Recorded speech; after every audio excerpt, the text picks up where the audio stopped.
Hello, welcome back guys. स्वागत है आपका नॉलेज विद अरहान पर। मैं आपका दोस्त अरहान आसिफ खान आपके लिए एक न्यू सीरीज़ लेके आया हूँ। इस सीरीज़ के अंदर हम लोग क्या करने वाले हैं, इस सीरीज़ के अंदर जो हम लोग फिजिक्स स्टडी करेंगे, यानी फिजिक्स के बारे में पढ़ेंगे, पूरा कंप्लीटली फिजिक्स कंप्लीट करेंगे। इसमें क्या होगा, जीरो लेवल से हाई लेवल तक का अपना फिजिक्स पढ़ेंगे। और ये आज वीडियो का पहला दिन है, यानी क्लास का पहला दिन है, पहला वीडियो आपके लिए आ रहा है।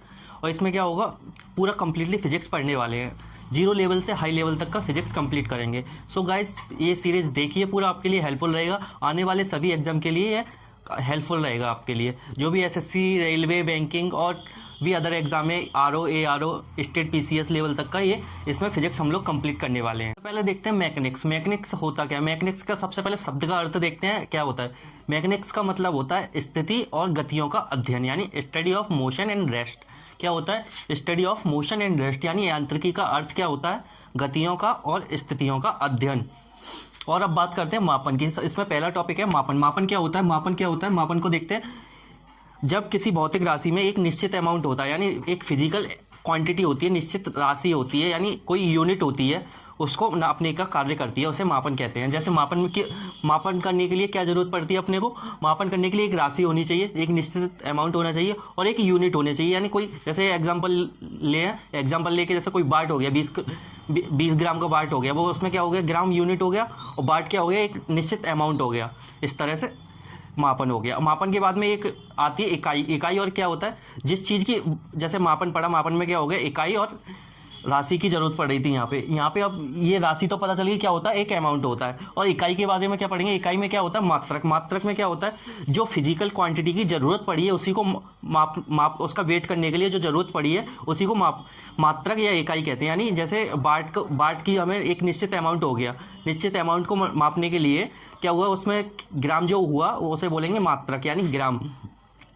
जैसे 20 ग्राम का भी मैंने एग्जाम्पल लिया, 20 ग्राम का वाट है, 20 ग्राम का वाट है, तो 20 में इसमें क्या होगा, 20 तो क्वांटिटी हो गई, और जो ग्राम है ना वो यूनिट है। इसमें यूनिट यानी मात्रक है।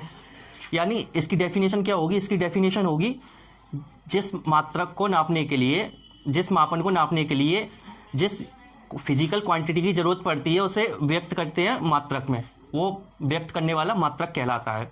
अब बात करते हैं मात्रक। मात्रक क्या होता है? मात्रक दो प्रकार के होते हैं, एक होते हैं मूल मात्रक और एक व्युत्पन्न मात्रक। मूल मात्रक में क्या होता है, इनको व्यक्त करने के लिए किसी की आवश्यकता नहीं पड़ती, यानी ये अपने आप में स्वतंत्र होते हैं और ये अपने स्वयं अलग इनके मात्रक होते हैं, अपने स्वयं, इनको किसी अन्य मात्रक की जरूरत नहीं पड़ती, अन्य राशि की जरूरत नहीं पड़ती। और व्युत्पन्न मात्रक वे मात्रक होते हैं जिनको व्यक्त करने के लिए दूसरे मात्रकों की, दूसरी राशियों की आवश्यकता पड़ती है, जैसे सदिश और अदिश राशि। आगे हम लोग पढ़ेंगे नेक्स्ट चैप्टर में, तब देखते हैं। और सबसे पहले देखते हैं इसमें क्या होता है। मूल मात्रक में 3 मात्रक होते हैं, 3 पद्धति होती है। 3 पद्धति कौन कौन सी होती हैं? एक होता है सीजीएस पद्धति, और एक होता है एफपीएस पद्धति, और तीसरा होता है आपका एमकेएस पद्धति। और सीजीएस की फुल फॉर्म क्या होती है? सीजीएस की जो फुल फॉर्म होती है पद्धति। सीजीएस पद्धति में क्या होता है, हमने मूल मात्रक के अंदर 3 पद्धति पढ़ी, कौन कौन सी? सीजीएस पद्धति, एफपीएस पद्धति और एमकेएस पद्धति। इन 3 पद्धति में क्या होता है, पहले वाले में सी फॉर क्या होता है, सेंटीमीटर होता है, और ग्राम, जी फॉर होता है ग्राम, और एस फॉर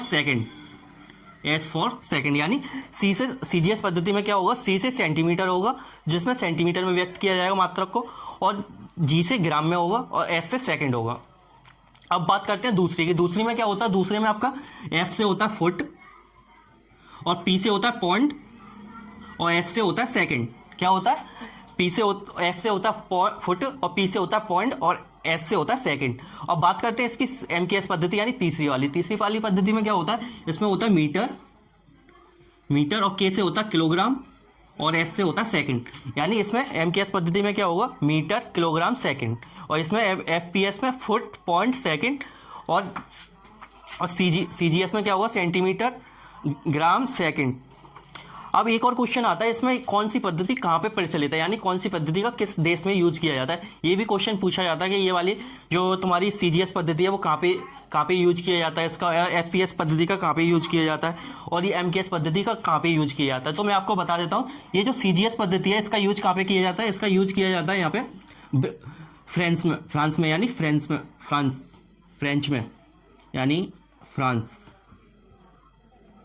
फ्रांस में ये वाली पद्धति यूज की जाती है। और ये वाली आपकी एफपीएस पद्धति, ये कहाँ यूज की जाती है? ये वाली पद्धति कहाँ यूज की जाती है? ये वाली पद्धति जो है एफपीएस, ये आपकी ब्रिटेन में, यानी इंग्लैंड में।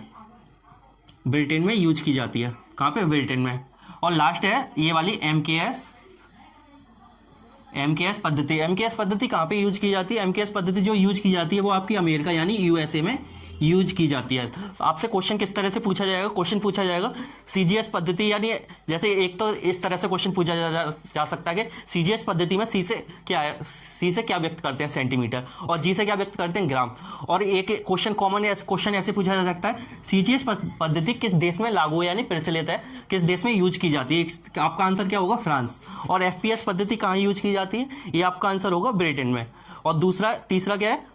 एमकेएस पद्धति कहाँ यूज की जाती है? वो हो गया आपका आंसर यूएसए में। कहाँ होगा आपका? यूएसए में। और एक और क्वेश्चन, 1 फुट बराबर कितना होता है? 1 फुट बराबर कितना होता है? आप बताइए, कमेंट करके बताइए, जल्दी बताइए। ये मैं बताता हूँ आपको कितना होता है। ये होता है आपका 30.48 सेंटीमीटर।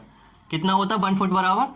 30.48 सेंटीमीटर। कितना होता है? 30.48 सेंटीमीटर। और इसके बाद में एक आता है पॉइंट। 1 पॉइंट बराबर कितना होता है? 1 पॉइंट बराबर कितना होता है? ये जो है यहाँ पे ये वाली सेकंड वाली है एफपीएस पद्धति, इसमें 1 फुट बराबर इतना हो गया, तो 1 पॉइंट बराबर कितना होगा? बताइए कितना होगा, कमेंट करके बताइए। इसका होगा, मैं बताऊं आपको, 453 ग्राम। कितना होगा? 453 ग्राम। ये आपका फुट हो गया। 1 फुट कितना हो गया? 30.48। और आपका 1 पॉइंट कितना हो गया? 453 ग्राम। और आपको तो ये तो पता ही होगा, 100 सेंटीमीटर 1 मीटर बराबर कितना होता है? 1 मीटर कितना होता है? 1 मीटर होता है आपका 100 सेंटीमीटर। और एक केजी कितना होता है? 1 केजी होता है आपका 1 केजी कितना होता है? 1 केजी होता है आपका 1000 ग्राम। ये आपको ये आंसर ये पूछा जाता है, रेलवे वगैरह में पूछे गए ये वाले। 1 फुट बराबर कितना होता है, 1 पॉइंट कितना होता है, और किस देश में यूज की जाती है ये वाली पद्धति। तो ये आपको याद रखना है। 1 पॉइंट बराबर कितना होता है? 453 ग्राम। और 1 फुट बराबर कितना होता है? 30.48 सेंटीमीटर। और 1 मीटर कितना होता है? 100 सेंटीमीटर। 1 केजी कितना होता है? 1000 ग्राम। एक नोट डाल लीजिए आप लोग। क्या नोट डालना है? जो एमकेएस पद्धति थी उसका एमकेएस पद्धति का नाम जो है 1960 में बदलकर एसआई कर दिया गया है। यानी एसआई की फुल फॉर्म क्या होती है? एसआई की फुल फॉर्म होती है सिस्टम ऑफ इंटरनेशनल। यानी क्या हुआ, एमकेएस जो पद्धति थी उसका नाम बदलकर एसआई पद्धति कर दिया गया, यानी एसआई कर दिया गया। कब किया गया ये? 1960 में। कब? 1960 में। और एसआई की फुल फॉर्म क्या है? एसआई की जो फुल फॉर्म है वो है आपकी सिस्टम ऑफ इंटरनेशनल। क्या है? System of international. और एसआई के अंतर्गत क्या हुआ? एसआई के अंतर्गत 7 मूल मात्रक, यानी जो पहले 3 मात्रक जो मूल मात्रक पढ़ रहे थे हम लोग, उसमें मूल मात्रक में क्या हुआ? 3 पढ़े थे। कौन कौन से पढ़े थे? सीजीएस पद्धति और एमकेएस पद्धति और एफपीएस पद्धति। ये 3 पद्धति पढ़ी थी। जब एमकेएस पद्धति का नाम बदलकर 1960 में क्या हो गया? एसआई। तो एसआई के अंतर्गत क्या हुआ? 7 मात्रक ऐड किए गए। कौन कौन से वो मात्रक थे? वो मात्रक थे आपके लंबाई, द्रव्यमान और विद्युत धारा, ज्योति तीव्रता, तापमान, पदार्थ की मात्रा और तापमान। ये आपके 7 मात्रक थे। कौन कौन से 7 मात्रक थे? वो थे आपका, पहला था लंबाई, जिसमें लंबाई व्यक्त की जा सकती है, किसी की लंबाई को नापा जा सकता है।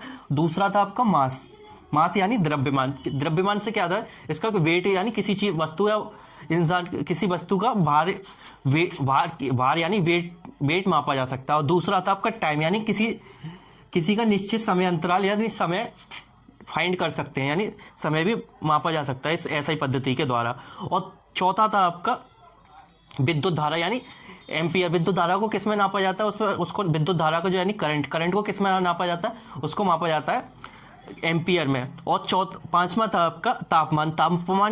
तापमान को किस में व्यक्त करते हैं? तापमान को डिग्री सेंटीग्रेड में और केल्विन में व्यक्त करते हैं। और आपका नेक्स्ट है आपका ज्योति तीव्रता। और इसके बाद में नेक्स्ट है आपका पदार्थ की मात्रा। पदार्थ की मात्रा क्या होती है? पदार्थ की जो भी मात्रा होती है उसको मोल में, यानी मोल में व्यक्त करते हैं, मोल द्वारा व्यक्त की जाती है। पदार्थ की मात्रा, कोई भी पदार्थ हो गया उसकी मात्रा, जैसे आप ले लीजिए 1 मोल यानी मोल मोल को कैसे व्यक्त करेंगे, 1 मोल बराबर कितना होगा 6.023 इंटू 10⁻23। 1 मोल बराबर कितना होगा 6.02 इंटू 10⁻23। ये आपके 1 मोल बराबर कितना हो गया, 1 मोल बराबर हो गया आपका 6.023 इंटू 10⁻3। ये हो गया आपका एसआई के अंतर्गत कौन कौन से हो गए, ये आपके 7 मात्रक आएंगे। कौन से जो मैंने आपको अच्छे से बता दिया है। एक बार और रिवाइज कर देता हूँ। लंबाई, द्रव्यमान, समय, विद्युत धारा, तापमान, ज्योति तीव्रता और पदार्थ की मात्रा। और इसमें क्या होता है, इसमें जो एक सहायक मात्रक होते हैं, कौन कौन से सहायक मूल मात्रक होते हैं, इनमें 2 होते हैं। कौन कौन से, एक तो किसी प्लेन का एंगल नापने, एंगल ऑफ प्लेन फाइंड करने के लिए, और एंगल ऑफ सॉलिड यानी सॉलिड किसी सॉलिड वस्तु का यानी ठोस वस्तु का सॉलिड निकालने के लिए, फाइंड करने के लिए कौन सा मात्रक यूज किया जाता है, किस तरह से यूज किया जाता है। और एक होता है आपका एंगल ऑफ प्लेन यानी समतल का कोण। समतल का कोण किससे व्यक्त किया जाता है, समतल का कोण फाइंड करना होता है वो आपका होता है पाई में, यानी पाई क्या होता है रेडियन में व्यक्त किया जाता है। रेडियन को पाई से डिनोट करते हैं, किससे डिनोट करते हैं, पाई से। और आपका होता है एक angle of solid. Angle of solid क्या होता है, एंगल ऑफ सॉलिड होता है आपका ठोस में क्या हो जाएगा, ठोस का कोण। एंगल ऑफ सॉलिड हो गया आपका स्टेरेडियन किससे व्यक्त करते हैं, स्टेरेडियन से। अब देखो गाइज आपसे क्वेश्चन किस तरह से पूछा जाएगा, ये तो मैंने आपको कॉन्सेप्ट बता दिया। अब बात करते हैं क्वेश्चन का, क्वेश्चन किस तरह से आपसे पूछा जा सकता है। अब जैसे पहला ये वाला क्वेश्चन आ गया, एंगल ऑफ प्लेन यानी समतल का कोण किससे कैसे व्यक्त करते हैं, समतल के कोण को किस मात्रक से व्यक्त करते हैं, यानी आपका आंसर होगा क्या, पाई।